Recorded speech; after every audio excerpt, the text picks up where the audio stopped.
И добро вечер, почитувани гледачи, добре дојдовте во уште една епизода на Тешки муабети, четврта епизода поред, трета сезона Тешки муабети, како што најавивме претходно и на сајт вечерва ќе имаме водено вклучување на екс-премиерот и лидер на ВМРО ДПМН, господинот Никола Груевски.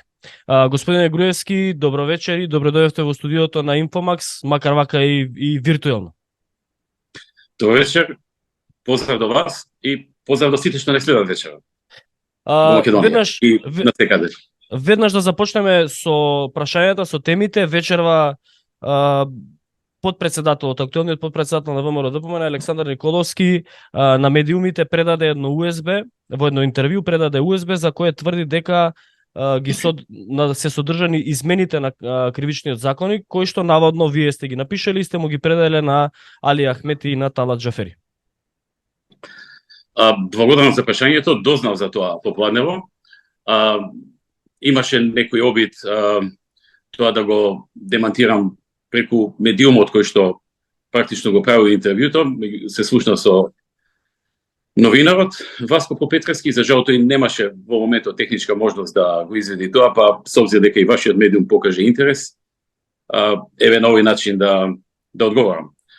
Да, слушнав, го видов тоа нешто како најава, што оди дека некако USB и наводно таму стоел истиот закон кој што сега помина на парламентот.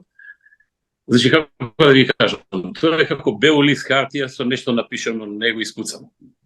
Не постои такво нешто. USB може да направи секој. Можам јас да ја направам за 15 минути, може било кој човек да направи за 15 минути и да каже ова е USB-то што го пратил Груевски и така. Тоа се некои удбашки методи, некои работи што сум изненаден што ги гледам од луѓето со кои што толку многу години соработував, кои што во овој период треба да се многу пофокусирани да ја слушат оваа влада. Владата требаше одамна да падне.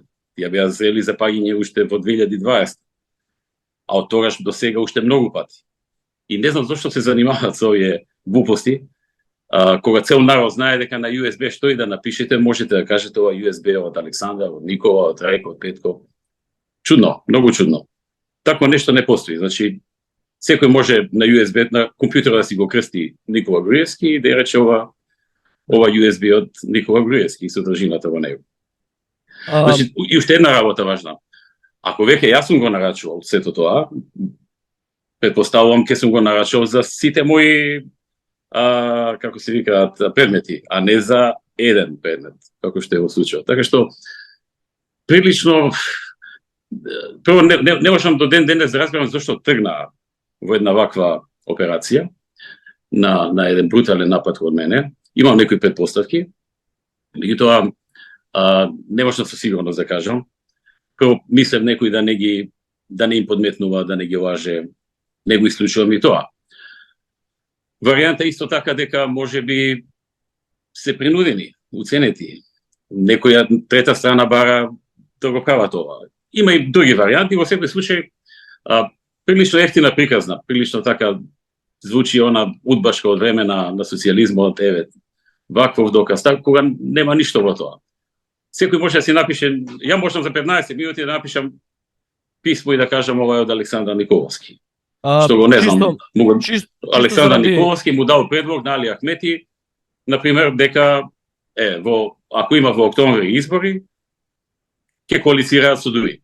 Да. И да го извадам USB-то, да кажам ево USB-то, на кој што Мицковски преку Александар Николовски нуди на други избори и потоа коалиција. И што е тоа? Не знам зашто се занимаваат со такви методи. Тие треба да се фокусирани на рушење на СДСМ, тие се толку слаби. Тие се толку катастрофа во нивното работење, што не знам зашто посилно не налагаат и да ја слушаат таа влада. Ова е влада која што е на стаклени нозе. Опозицијата некако е пасивна, особено главната опозицијна партија. Чисто да разјасниме заради гледачите, со овие измени на кривичниот законник за кој што прво опозицијата тврдеше дека ги прави власта за да може да се амнестира. Да, и тоа е точно. Тоа е точно, значи Мицковски интервјуто го дал за ФАЦ, за германски ФАЦ на 5 септември. 2 недели потоа, наративот на ВМРО ДПМН е дека тоа е нешто што си го направиле власта заради нив во иднина да бидат на некој начин амнестирани. Или олеснето да им биде ако се почне некој политички прогон против нив и така натаму. Кога излезе интервјуто 2 недели погасно, на 19 април, практично видовме дека во една секунда се смени наративот на ВМРО ДПМН. Значи, 2 недели еден муабет, после 2 недели друг муабет. Одеднаш испадна дека тоа било направено за СДСМ и за Никола Груевски, уште и дека Никола Груевски го бара, уште дека и го напишал. Да, практично се гледа намерата да се наметне друг наратив. Ако на 5 септември тој кажал законот е направен за да власта се амнестира и потоа, нели, после интервјуто, практично тој на 5 септември ја започнал операцијата хајката против Никола Груевски. Да, тоа е започнал на 5 септември, а 2 недели зборувале зборува дека законот си го направила власта за нив, што јас исто така мислам дека е тоа. За мене не може да биде веќе од таму 8-9, не знам колку предмети се, само за еден. Валјда ако го правев јас, за мене ќе го направев за сите, така? No. Или барем за речи си сите. Зошто би правил само за еден предмет? Тоа е чудно, многу чудно што толку кога веќе решиле да толку во некаква офанзива против мене, без да им дадам повод за тоа, барем да осмислиле нешто попаметно. Дополнително она што во минатото таа партија подобро функционираше кога влегуваше во некои политички битки, поинтелигентно се делуваше. Зашто е сега вака, не можам да разберам. Ја кога ги слушам се смеам. Во јавноста во Македонија се дискутира доста и зачудена е јавноста зашто се критикува кривичниот закон од страна на ВМРО ДПМН, а ВМРО ДПМН практично беа присутни кога се носеше законот во собрание и правеа кворум. Инаку мнозинството немаше кворум за воопшто да продолжи работата на собранието. Знаете што, претпоставувам дека тоа го направиле затоа што тој закон помогна и на други луѓе од ВМРО ДПМН.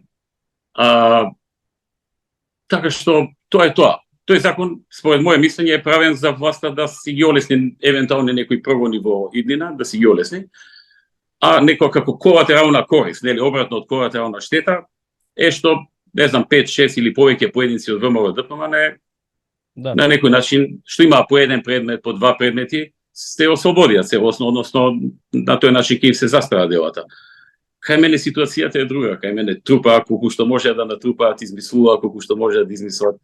И не знам што би ми завршило на мене еден предмет, што би ја праќал USB-ња, пликоа, она, за на крај од да не се 9, да се 8 или да не се 8, да се 7 или да не се 10, да се 9. Така прилично нелогично. Мицкоски тврди дека имате формирано ОСКА, ќе ја кажам во наводници, со СДСМ, со актуелниот премиер и лидер на СДСМ и со ДУИ против ВМРО ДПМН. Можно ли е човекот кој што 11 години беше председател на партијата, не, повеќе мислам бевте 15 години бевте председател на партијата, лидер на ВМРО ДПМН. 14 и пол години бев председател. Да, и 10 на 11 години бевте премиер, практично ја држевте таа партија на власт, да работи сега против сопствената. Член на извршен министер и така, да. Можно ли е сега да имате вие ОСКА направено со СДСМ и ДУИ против ВМРО ДПМН? Не, такво нешто не е можно. Тоа е пропаганда. Тоа е слоган. Они смислиле слоган ОСКАТА ДУИ СДСМ Груевски. Како се јас да кажам ОСКАТА Мицкоски Заев. И само да го повторам тоа. ОСКАТА Мицкоски Заев. Очигледно се тргнати во една, по мене, сосема непотребна офанзива.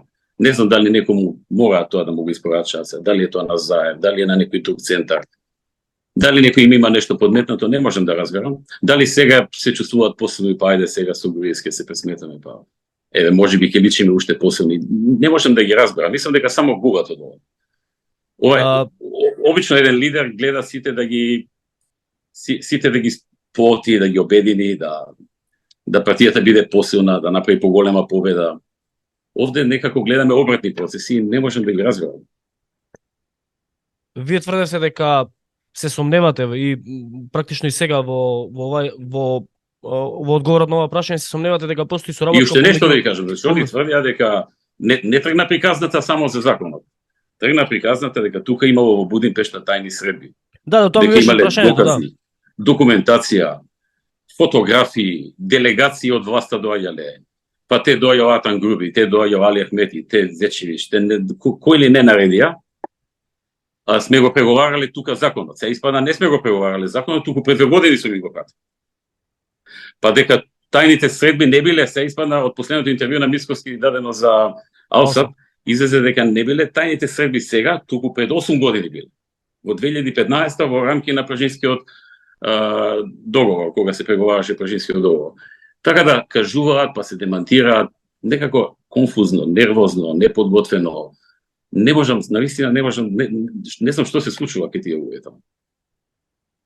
Го споменавте неколку пати сега и во одговорот и Заев и вашето сомневање дека Мицковски практично е условно кажано соработува со Зоран Заев. Имате ли докази за тоа?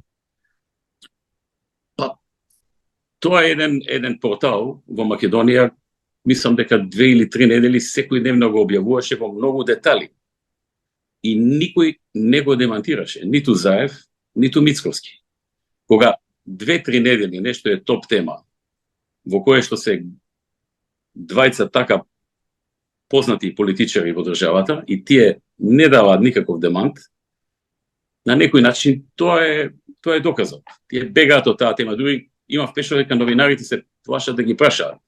Толку долго се говори за тоа, а тие барем едниот од нив дава секој ден изјави, ни еден новинар нема храброст да го праша. Јас разбирам, некои луѓе таму имаат своји позиции и на некој начин влијанија, но ни еден до сега не го чув да го праша да демантира.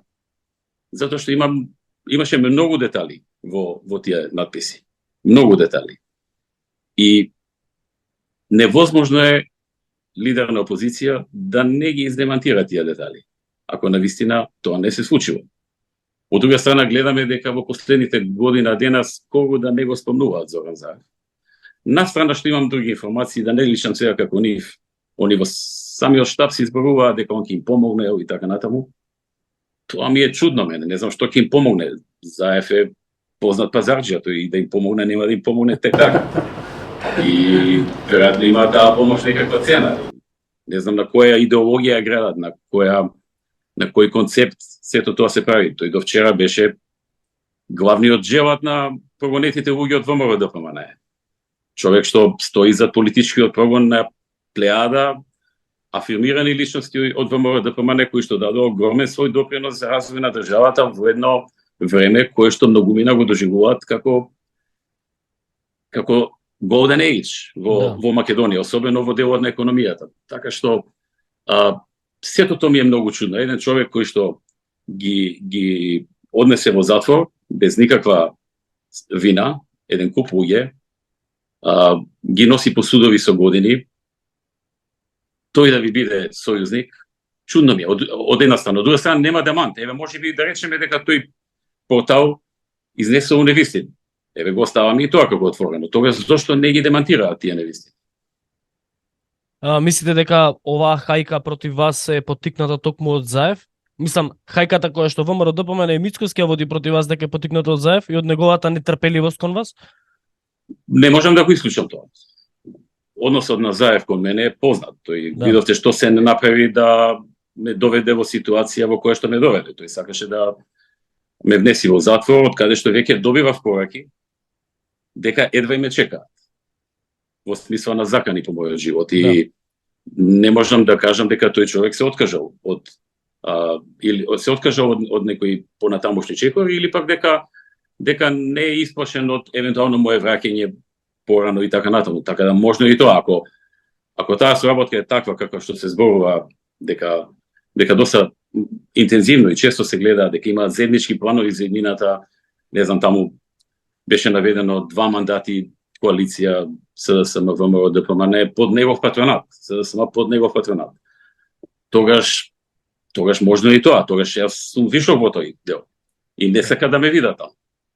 И логично е и тоа што го поставувате како прашање, иако не можам да го потврдам, но има некоја логика сето тоа.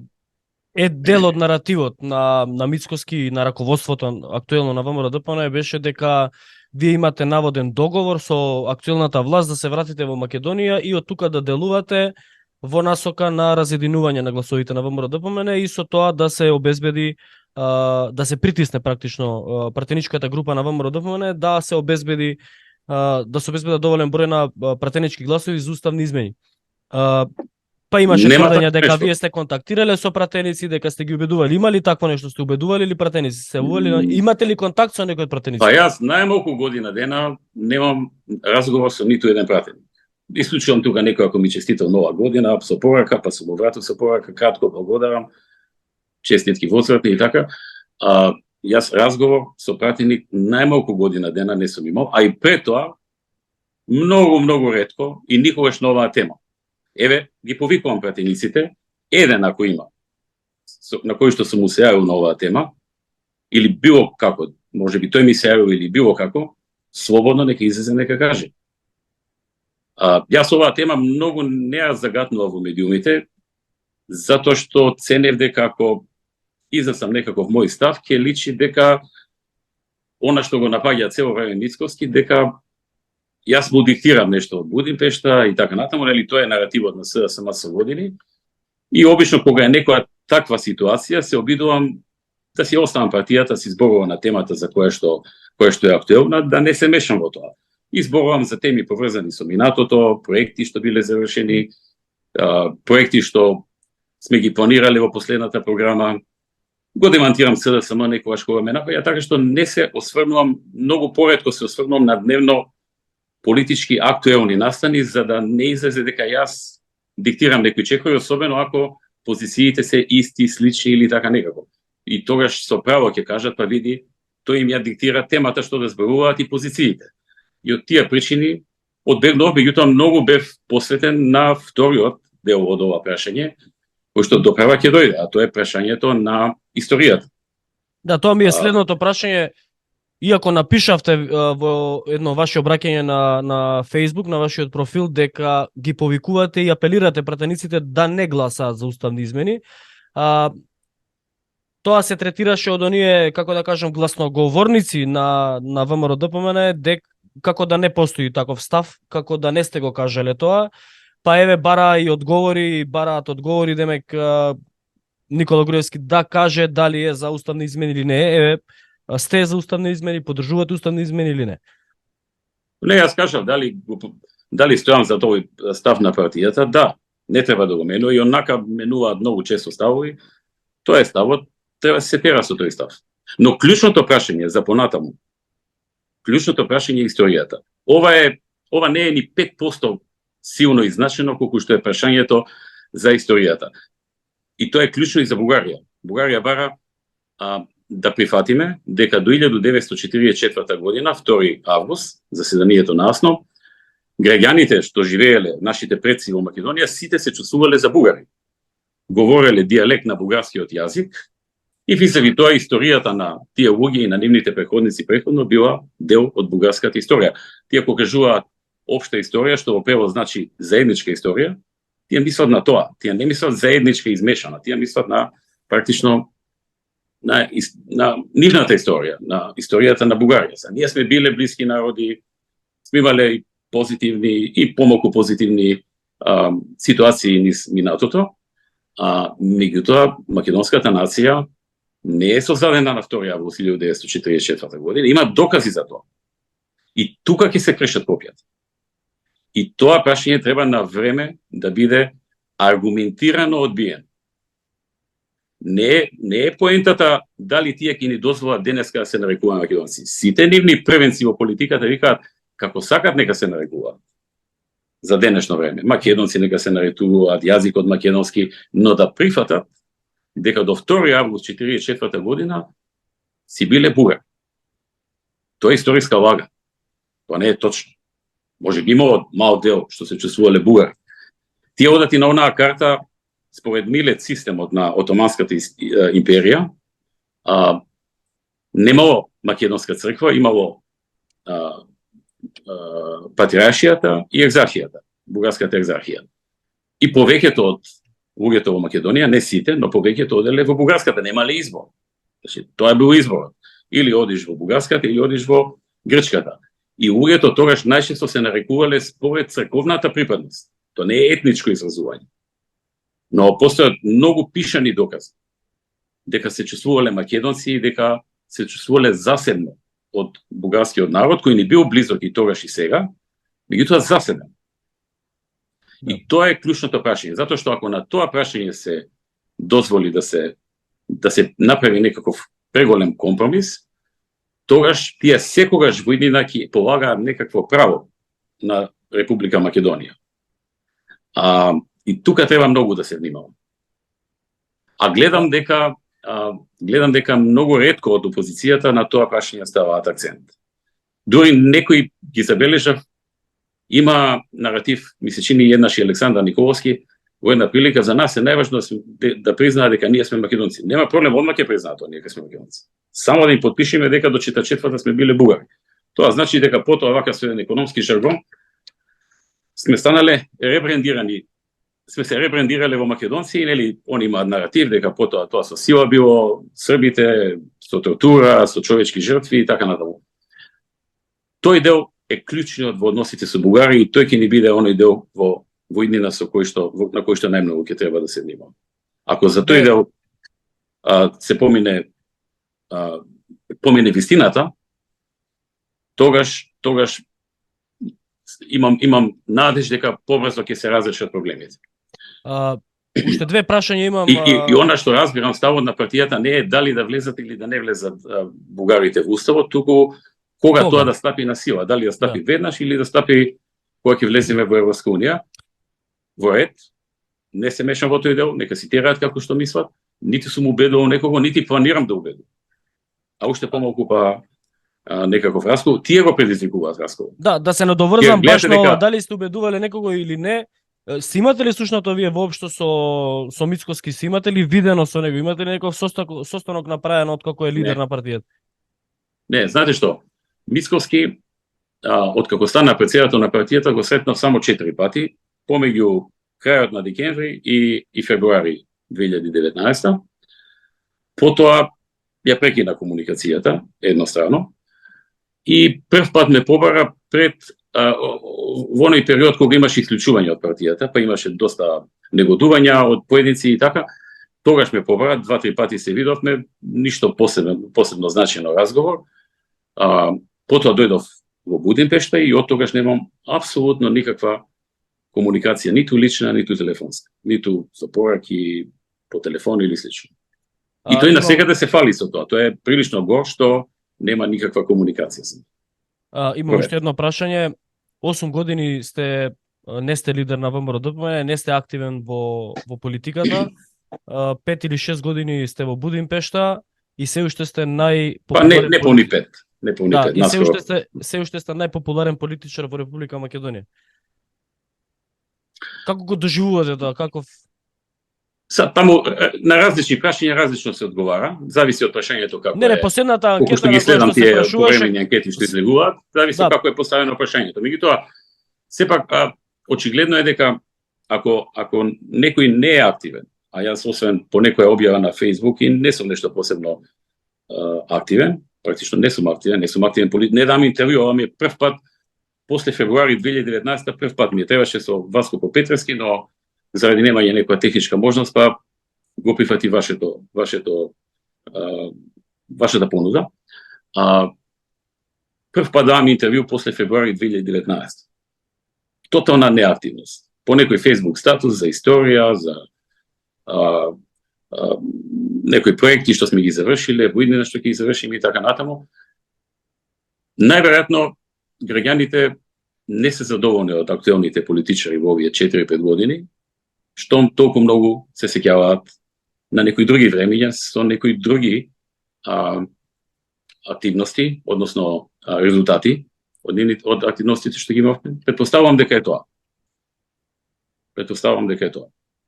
Затоа што актуелните политичари се секој ден на медиуми, така? Да. Секој ден даваат изјави, одговараат на прашања, гостуваат во емисии, дебатни, вести, не знам што. И нормално е тие да се актуелни, луѓето се определуваат помеѓу нив. Но фактот што се навраќа на некое друго време укажува дека постои големо незадоволство од актуелните политичари и овие од власта, кои што се тешка катастрофа. и за кој што го охрабрувам ВМРО ДПМН е да направат чекови со кои што побрзо ќе слушат владата. Затоа што една година чекање е многу. Народот бега од Македонија. Ќе останеме без народ, без луѓе ќе останеме. Не може да издржат веќе. Економијата е толку многу падната. Сиромаштијата толку многу е зголемена. Неправдата е толку голема што луѓето веќе не можат да издржат. И чекање година дена за избори, тоа значи кој знае уште колку илјади заминати од Македонија.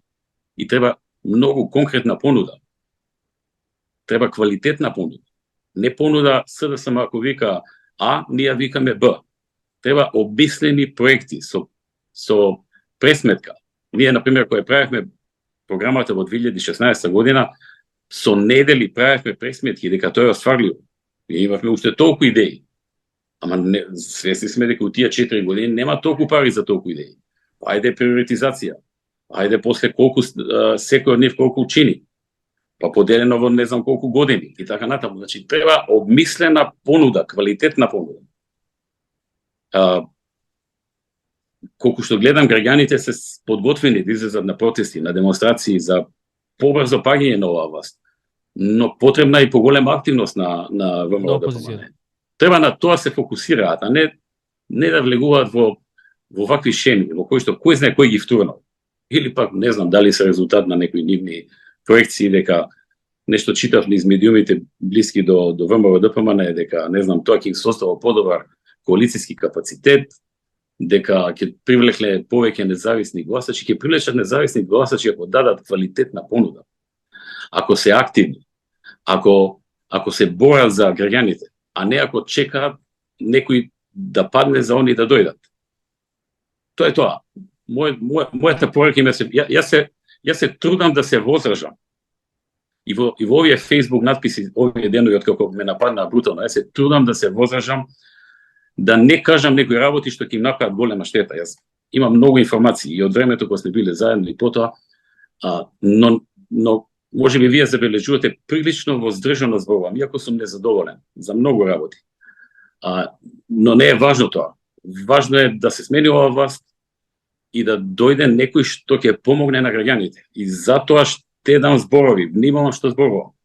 Јас до 19 септември, кога излезе интервјуто на Мицкоски, еден збор немав кажано јавно против ВМРО ДПМН, со кој би направил некаква штета. Еден. Јас со многу нивни политики не се согласував. И сега не се согласувам. Но не излегувам тоа јавно да го кажам за да не направам штета. Затоа што промена на оваа власт е потребна час поскоро. И сега во овој интервју многу внимавам. Например, го спомнавте на почеток Александар Николски. През толку работи можам да му одговорам на Александар. Да не може да се отплетка со месеци или на Христијан. И да се занимаваат само со мен. И да се чудат што ги снашвал. Не сакам да го направам тоа. Се трудам да не го правам, затоа што таа партија не е на Александар и на Христијан. Тоа е партија на, барем јас кога бев, на крајот беше 181 член. Не знам сега колку се. Има правеа неколку пати 181.000 мислам. 181.000, ја не знам како кажа. По последното ажурирање неофицијално се 40. Последната пресметка ни беше 181.000 и нешто членови со име, презиме, подпис и така натаму. И се трудам да се возражам за глупостите што поединци ги прават, да не возвратам силно, како што знам, за да не им направам голем проблем. Ги оставам да удуваат некое време да им помине, ако им е битно да кажат дека еве се скарале со Груевски, го победиле, не знам, сите застанале на нивна страна, окей, нема проблем, застанале. Мене ми се куп луѓе да застанат, нели, исто како овие што ониш како што ваде луѓе па да застана на моја страна, и реков не ми е идејата сега да влегувам во една таква операција за рушење на ВМРО ДПМН. Ако почнеме масовно и јас и моите приврзаници што се незадоволни од ова раководство да го правиме тоа води во една друга насока. Меѓутоа, овие луѓе како да сакаат да се случи тоа. Упорно, секојдневно напаѓаат. Не знам зашто се работи, не сакам да употребувам некои медицински изрази.